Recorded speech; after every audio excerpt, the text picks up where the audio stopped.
እንደምን አድራችኋል የዴሊ ፎረም ቤተሰቦች። ኢትዮጵያ በአባይ ውሃ ላይ አዲስ ግድቦች በማልማት ለመጠቀም ውጥን አላት መባሉን ተከትሎ ግብጽ በሂደቱ የአባይ ውሃን ለመቆጣጠር የሚደረግ ማንኛውም ጥረት እቃወማለሁ ስትል አስታውቃለች። የካይሮ ባለስልጣናት ዛቻ ከእሁድ ጀምሮ በሰፊው የተቀባበሉት የግብጽና በርካታ የመካከለኛው ምስራቅ መገናኛ ብዙሃን ግብጽ በኢትዮጵያ ባለስልጣናት የታቀደውን ተጨማሪ ግድቦች የማልማት ውጥን ትነቅፋለች፣ ቆማም አትመለከትም ሲሉ እየዘገቡ ነው ተብሏል። አስተያየታቸውን ለጀርመን ድምፅ ዶቼ ቬለ የሰጡ የውሃ አስተዳደር ባለሙያዎች የካይሮ ስጋትና ዛቻ ተጨባጭነትና መሰረተ ቢስ አይደለም ሲሉም አስተባብለዋል። ከአርሃም ኦንላይን እስከ አናዶሉ ኤጀንሲ፣ ከቱርኩ ቲአርቲ እስከ በርካታ የግብጽ የሀገር ውስጥ መካከለኛው ምስራቅ ህትመቶች እሁድ ይዘውት የወጡት ዘገባ የግብጽ ባለስልጣናት ዋቢ በማድረግ የተዘገበው የታላቁ የኢትዮጵያ ህዳሴ ግድብና የአባይ ውሃ አጠቃቀም ላይ ያተኮሩ ናቸው። የግብጽ መንግስት የሚቆጣጠረው ሚድል ኢስት ኒውስ ኤጀንሲ የግብጽ ባለስልጣናት ምንጮችን ዋቢ አድርጎ በዘገበው መረጃ መሰረት ካይሮ የኢትዮጵያ ባለስልጣናት በአባይ ውሃ ላይ ሌላ ተጨማሪ ግድቦችን በማልማት የመጠቀም ፍላጎት አጥብቃ ትኮንናለች ብለዋል። የኢትዮጵያ የውሃና ኤነርጂ ሚኒስቴር ኢንጂነር ሀብታሙ ኢተፋ በቅርቡ ከሁለት የተለያዩ የሀገር ውስጥ መገናኛ ብዙሃን ባደረጉት ቃለ ምልልስ የኢትዮጵያ ጣፍንታ ከሁለቱ ውሃዎች ማለትም ከአባይ ውሃና ከቀይ ባህር የሚለይ አይደለም በማለት ሁለቱ ውሃዎች ቀጠናውን በማስተሳሰር ረገድ ጉልህ ሚና አላቸው ሲሉም ተናግረዋል። ለአገሪቱ ኢኮኖሚ ስትራቴጂካዊ ያሉት ፋይዳ እንዳላቸውም ይጠቁማሉ። ሚኒስትሩ በተለይም ከቀናት በፊት ከኢትዮጵያ ዜና አገልግሎት ጋር ባደረጉት ቃለ ምልልስ ሁለቱ ውሃዎች የኢትዮጵያ ብዙ ዋጋ አስከፍሏት መሆኑን ጠቁመው ኢትዮጵያ ለጋራ ተጠቃሚነት ቁርጠኛ መሆኗንም አስረድተዋል። የካይሮ ባለስልጣናት ግን የውሃ ጥቅማቸው ከተነካ በዓለም አቀፍ ሕግ ሁሉንም እርምጃዎች እንደሚወስዱ መዛታቸው ነው ዘገባዎች የሚያመለክቱት። በዚህ ላይ አስተያየታቸውን ለዶቼ ቬለ የሰጡት የውሃ ፖለቲካ ሃይድሮፖለቲክስ ተመራማሪና የታላቁ ህዳሴ ግድብ ዓለም አቀፍ ተደራዳሪው ዶክተር ያዕቆብ አርሳኖ ኢትዮጵያ ድንበር ተሻጋሪ ውሃን በመጠቀም ረገድ የጣሰችው ምንም ዓለም አቀፍ ህግ እንደሌለ ያስረዳሉ። ሌላው ቢቀር በ1997 በጸደቀው የተባበሩት መንግስታት ድርጅት ኮንቬንሽን አንድ ሀገር በግዛቷ ውስጥ ያለን ውሃ ሀብት ለሌላው በማይጎዳ መልኩ መጠቀም እንደሚያስችል ያረጋግጣል በማለት በ2010 በአባይ ውሃ ትብብር ላይ የተፈረመው የመርህ ስምምነትም ከዚህ ማዕቀፍ የወጣ አይደለም ብለዋል። ታላቁ የኢትዮጵያ ህዳሴ ግድብም ከተጠናቀቀ በኋላ ከጥቅም ውጪ ጉዳት ባያደርስም እነሱ የታችኛው ተፋሰስ ሀገራት ክስ ላይ ብቻ ማተኮር መምረጣቸው መረጃና ማስረጃ የለውም ተብሏል። ዶቼ ቬለ በጉዳዩ ላይ የውሃና ኤነርጂ ሚኒስቴር ተጨማሪ መረጃ ሊሰጠኝ ጥረት ባረግም አልተሳካልኝ ብሏል። የውሃ አስተዳደር ባለሙያው ዶክተር ያዕቆብ ግን የኢትዮጵያ ባለስልጣናት በሀገር ውስጥ ያለውን ሀብት ተጠቅመው ሀገርን ማልማት ፍላጎት ብቻ ሳይሆን ኃላፊነታቸው ጭምር ነው በማለት የኢትዮጵያ የአባይ ወንዝ ተፋሰሶችንም ሆነ ሌሎች የውሃ ሀብቷን የማልማት ያቀዱት ከ1964 ጀምሮ መሆኑንም ነው ያስታወሰው። ዘገባው የዶቼ ቬለ ነው። የሀገራዊ ምክክር ኮሚሽን የጋራ ማረጋገጫ ቡድን ያጠናቀራቸው የመጨረሻ ምክር ሀሳቦች ነሐሴ 10ና 11 ያቀረበው የስራ ቡድኖች ምልዓተ ጉባኤ ሳይሟላ መሆኑን ተነግሯል። የኮሚሽኑ ባለሙያዎች ግን ተመካካሪዎች ያነሱትን አካሄድ ጥያቄ ውድቅ ማድረጋቸውን የዋዜማ ምንጮች መናገራቸው ተሰምቷል። ኮሚሽኑ የምክክር ሂደቱ ታዛቢዎች ለመገናኛ ብዙሃንም መግለጫ እንዳይሰጡና የመገናኛ ብዙሃን ዘጋቢዎችም ታዛቢዎችን አነጋግረው ዘገባ እንዳይሰሩ ትዕዛዝ መተላለፉም ነው ዋዜማ ምንጮችን ጠቅሶ የዘገበው። በምክክር ሂደቱ ቁልፍ ሚና ይኖራቸዋል ተብሎ የነበረው የክልል ተወካዮች ጉባኤ እስካሁን ሳይሰበሰቡ በመቅረቱ በስራ ቡድኖች ደረጃ 70 በመቶ ድምፅ ያላገኙ ምክር ሀሳቦች እንዳይቀበል መደረጉና ምንም ስራ ሳይሰራ ሊበተን እንደሚችል ዋዜማ ሰምቻለሁ ብላለች። ኮሚሽኑም ጉባኤውን በአጭር ጊዜ ውስጥ ለማጠናቀቅ ከላይ ትዕዛዝ እንደወረደለትም ነው መገናኛ ብዙሃን እየዘገቡ ያሉት። በሀገራዊ ምክክር ጉባኤው የሚሳተፉ የአማራ ክልል የተወሰኑ ተመካካሪዎች በጉባኤው ሂደቱ በገለልተኝነት፣ በተሳትፎ ፍትሐዊነት፣ በአማራ ህዝብ ቆጠራ ጉዳይና በቃለ ጉባኤ አያያዝ ዙሪያ ግድፈቶች ታይተዋል ሲሉ ለአገራዊ ምክክር ኮሚሽኑ በጋራ በጻፉት ደብዳቤ ወቅሰዋልም ተብሏል። በአማራ ሕዝብ ቁጥር ዙሪያ የተነሳው የቆየ ኢፍትሐዊ አሰራር እንዲስተካከል የቀረበው ጥያቄ በ10 በ50 እና 250 አባላት ደረጃ ውይይት እንዳይደረግበት ተጽዕኖ ተደርጓል ያሉት ተመካካሪዎቹ በ500 አባላት መድረክ ላይ ግን የህዝብ ቁጥር ጉዳይ የኦሮሚያ ክልል ጥያቄ ሆኖ ተመዝግቧል በማለት ከሰዋል። በፌዴራል ከተሞችና በመንግስት አደረጃጀት አጀንዳዎች ላይ በቂ ውክልና እንዳያገኙ መደረጋቸውን የክልሉ ተመካካሪዎች የጠቀሱ ሲሆን አዲስ አበባ የመላው ኢትዮጵያ ከተማ ስለመሆኗ ሀሳብ ሲያቀርቡላቸው ዛቻ እንደደረሰባቸውም ገልጸዋል።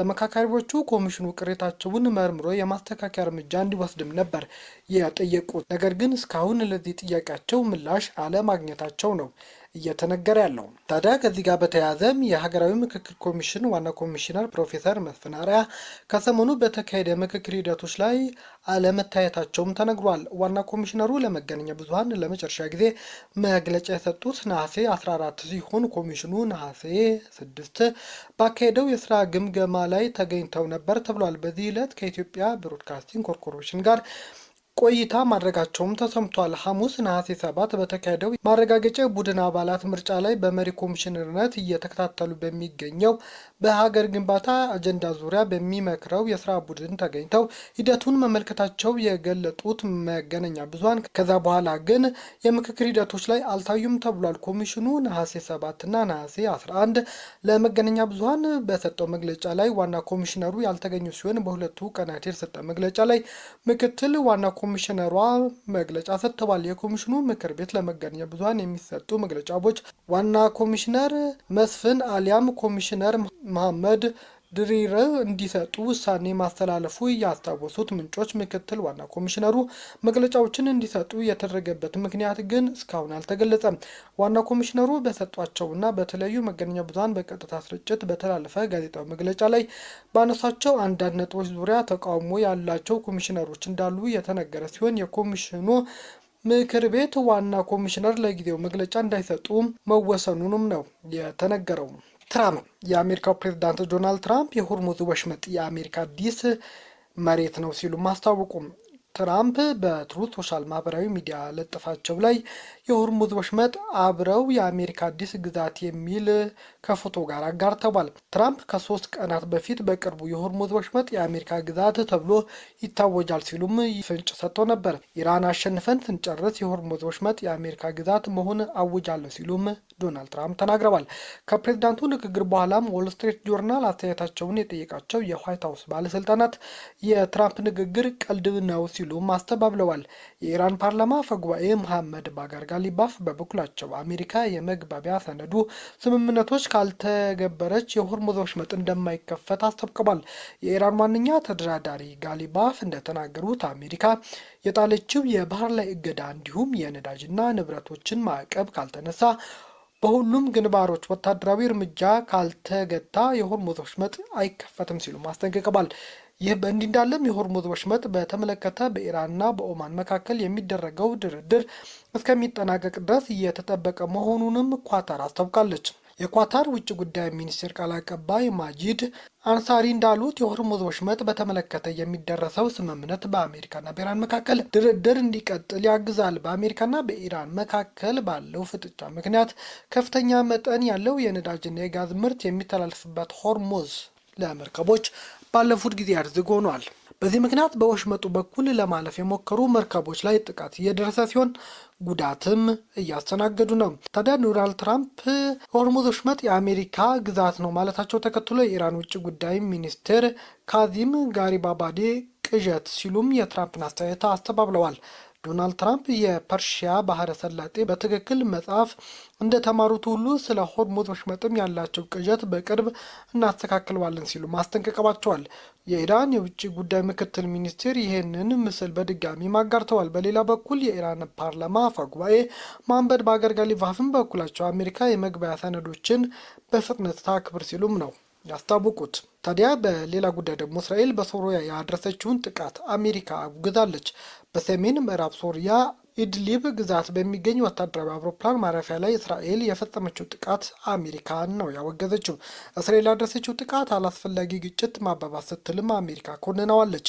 በሶሪያና ኢራቅ የአሜሪካ ልዩ ተልእኮ ቶም ባራክ ብዙም ባልተለመደ ሁኔታ በዋይት ሀውስ በሰጡት መግለጫ ሁሉም ወገኖች ከወታደራዊ ግጭት ይልቅ ለንግግር ቦታ እንዲሰጡም ጠይቀዋል። የሶሪያ ውጭ ጉዳይ ሚኒስቴር ቀደም ሲል በወጣው መግለጫ በኢድሊብ በሚገኘው የአየር ኃይል መቀመጫ የተፈጸመው ጥቃት ምክንያት አልባ ሲሉም አውግዘውታል። በጥቃቱ የአውሮፕላን ማረፊያ፣ መንደርደሪያ፣ የጥገና እና ክምችት ክፍሎች ላይ ጉዳት ደርሷል ተብሏል። በጥቃቱ የተጎዱ ሰዎች ስለመኖራቸው ሪፖርት አልተደረገም። እስራኤልም እስካሁን ድረስ በይፋ የሰጠችው ማብራሪያ የለም። ስለዚህ ጥቃት የየመን ሁቲ ታጣቂዎች በሳውዲ አረቢያ የነዳጅ ማጣሪያ ድሮን ጥቃት ፈጸሙ። የየመን ሁቲ ታጣቂዎች ሳውዲ አረቢያ ውስጥ የሚገኘውን አራምኮ የተባለውን ግዙፍ የነዳጅ ተቋም በድጋሚ በድሮን መጥተዋል። የሁቲ የዜና ወኪል የሆነው ሳባ የዜና ወኪል እንደዘገበው በነዳጅ ተቋሙ ላይ ጥቃቱ የተፈጸመው ሳውዲ አረቢያ በየመን የአየር ክልል ላይ ለፈጸመችው ጥቃት የአጸፋ ምላሽ ለመስጠት ነው። የዜና ወኪሉ ወታደራዊ ምንጮችን ጠቅሶ እንደዘገበው ሁቲዎች አራምኮ የነዳጅ ማጣሪያ ተቋምን ኢላማ ያደረጉት በርካታ ድሮኖችን በማስወንጨፍ መሆኑን አስታውቋል። እርምጃው ሳውዲ የየመን ግዛት በሆኑት ሰዓዳና ሀጃህ ውስጥ ለፈጸመችው የአየር ክልል ጥሰት ምላሽ በማለት ወታደራዊ ምንጮች ዘግበዋል። የኢራን አጋር የሆኑት ሁቲዎች ሳውዲ በየመን ወደቦች ላይ ለጣለችው የእንቅስቃሴ ገደብ ምላሽ ከሳውዲ ወደቦች በሚነሱና ወደ ሳውዲ ወደቦች በሚያቀኑ መርከቦች ላይ የእንቅስቃሴ ገደብ ጥለዋል። ባለፉት ሳምንታት በቀይ ባህር የባብ አል መንደብ በኩል ለማለፍ የሞከሩ በርካታ የጭነት መርከቦች እንዲመለሱ በማድረግ የእንቅስቃሴ መስተጓጎል ተፈጥሯል። በተጨማሪም ሁቲዎች የሳውዲ አረቢያ የነዳጅ መጫኛና ማጣሪያ መሰረተ ልማቶችን እንዲሁም አየር ማረፊያ ኢላማ ያደረጉ ተደጋጋሚ ጥቃቶችን ፈጽመዋል። የሶማሊያ የባህር ወንበዴዎች መርከብ ማገታቸው ተገለጸ።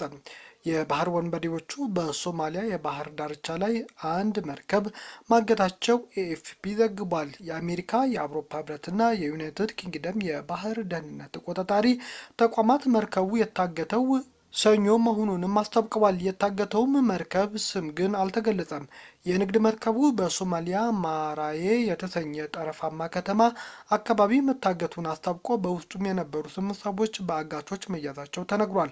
የታገቱ መርከበኞች በደህና ሁኔታ ላይ እንደሚገኙ መረጋገጡ የተገለጸ ሲሆን በሶማሊያ የባህር ላይ መርከብ እገታ የተጀመረው በ2000ዎች ውስጥ ሲሆን በ2011 ይህ ጥቃት ከፍተኛ ደረጃ ላይ ደርሶ ነበር። ከዚያ በኋላ ግን ዓለም አቀፍ ባህር ኃይል በአካባቢው በመሰማራቱና የንግድ መርከቦች አዳዲስ ስልቶችን በመጠቀም በጀመራቸው ጥቃቱ ቀነስ ብሎ ነበር። ነገር ግን ከቅርብ ጊዜ ወዲህ የሶማሊያ የባህር ወንበዴዎች እንደገና እያንሰራሩ መጥተዋል ተብሏል። በሁቲ ታጣቂዎች ጥቃት እጅግ አስጊ የሆነው የቀይ ባህር መንገድ አሁን ደግሞ በእነዚህ የባህር ወንበዴዎች የተነሳ ሌላ አሳሳቢ ሁኔታ እንደተፈጠረም ዘገባዎች እያስረዱ ነው። ቤተሰቦቻችን ቪዲዮቻችን ላይክ አድርጉ፣ ለሌሎች ተደራሽ እንደሆነም ሼር አድርጉ። አዲስ የሆናችሁ ደግሞ ሰብስክራይብ በማድረግ ቤተሰብ ይሁኑ። ሰናይ ጊዜ